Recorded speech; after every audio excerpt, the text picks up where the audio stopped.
Welcome to a podcast inspired by the YouTube channel ClimbUp Podcast, where we explore topics on personal growth and finding meaning in life.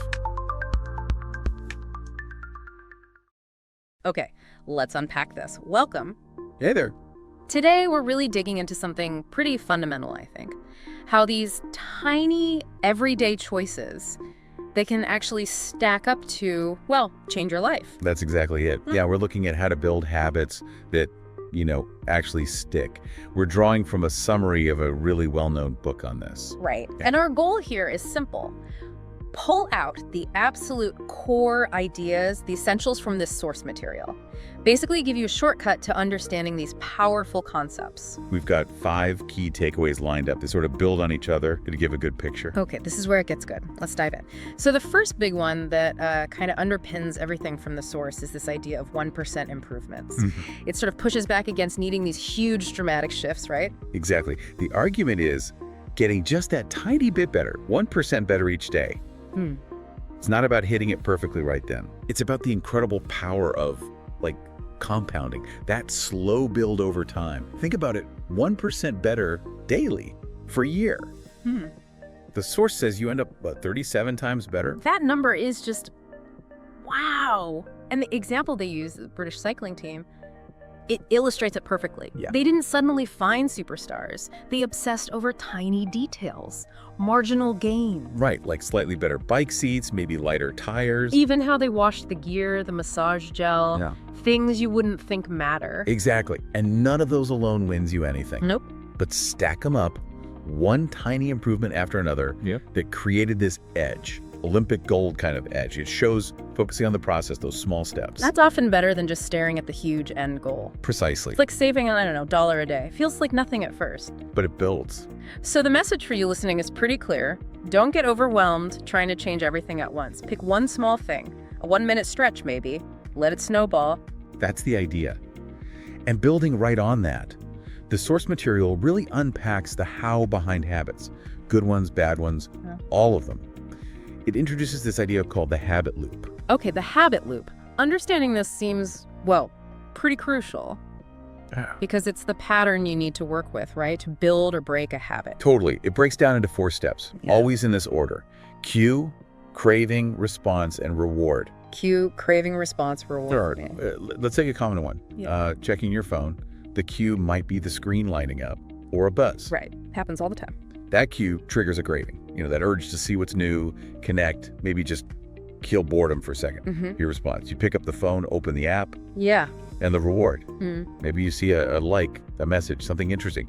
You get that little hit of satisfaction, that dopamine. And that reinforces the whole loop, making you likely to do it again next time the cue appears. Exactly. So the power comes when you realize you can actually mess with this loop. You can re-engineer it. All right, the source talks a lot about designing your environment, making cues for good habits super obvious. And making the responses easier. So how do you make the good thing the easy thing to do? Well, say you want to start running in the mornings. Yeah. Make the cue impossible to miss. Put your running shoes and clothes right by the door. Can't ignore them. And make the response really simple. Don't commit to a 10K run straight off. Okay. Just 5 minutes around the block. Make starting ridiculously easy. Remove the friction. That's the goal. Make it automatic. Okay, so you understand the loop. The next layer from the source is about making good habits, attractive. Moving them from, I should do this, to, I kind of want to do this. Yeah, how do you generate that desire? Yeah. The core idea here is something called temptation bundling or pairing. Pairing. You link a habit you need to do or want to build with something you already enjoy doing. Okay, so you leverage the reward of the thing you like. Exactly. The example they give is great. Say you love listening to a particular podcast and you want exercise more. You make a rule. Yeah. I only get to listen to that podcast while I'm, say, on the exercise bike. Oh, I see. So the desire to hear the podcast pulls you towards the bike. Right. The exercise might not be the fun part yet, but it's the gateway to the reward you're already craving. That's clever. And this connects to that other simple idea, the 2-minute rule. Yeah, the 2-minute rule. It's brilliant because it tackles the response part head on, makes it incredibly easy. So the idea is scale any new habit way down. Way down to something that takes 2 minutes or less. Like? Want to read more? Habit isn't read 30 minutes.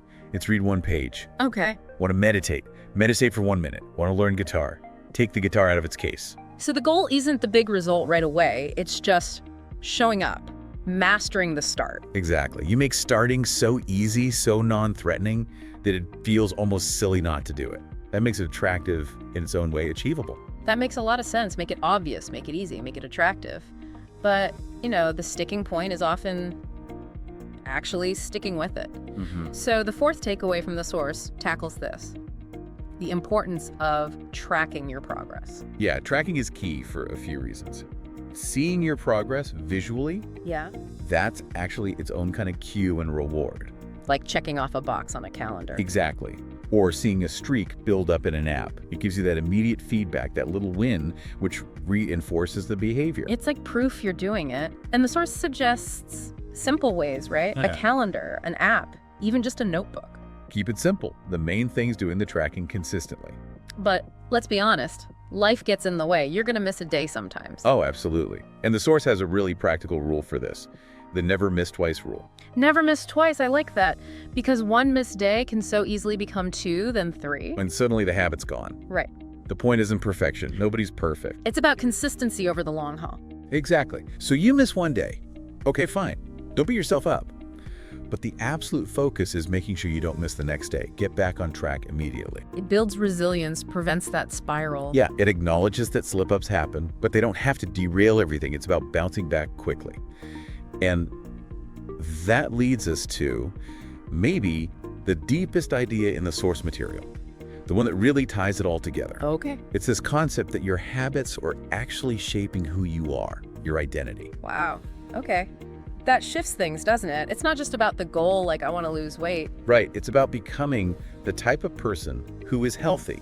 I am a healthy person. Or I'm a writer, not just I want to finish this novel. Exactly. The argument is the most powerful way to change your identity is to change what you consistently do every time you perform a habit. It's like casting a vote. Yeah, a vote for the type of person you want to become. If you show up and write every day, even just a little, you're reinforcing the identity of writer.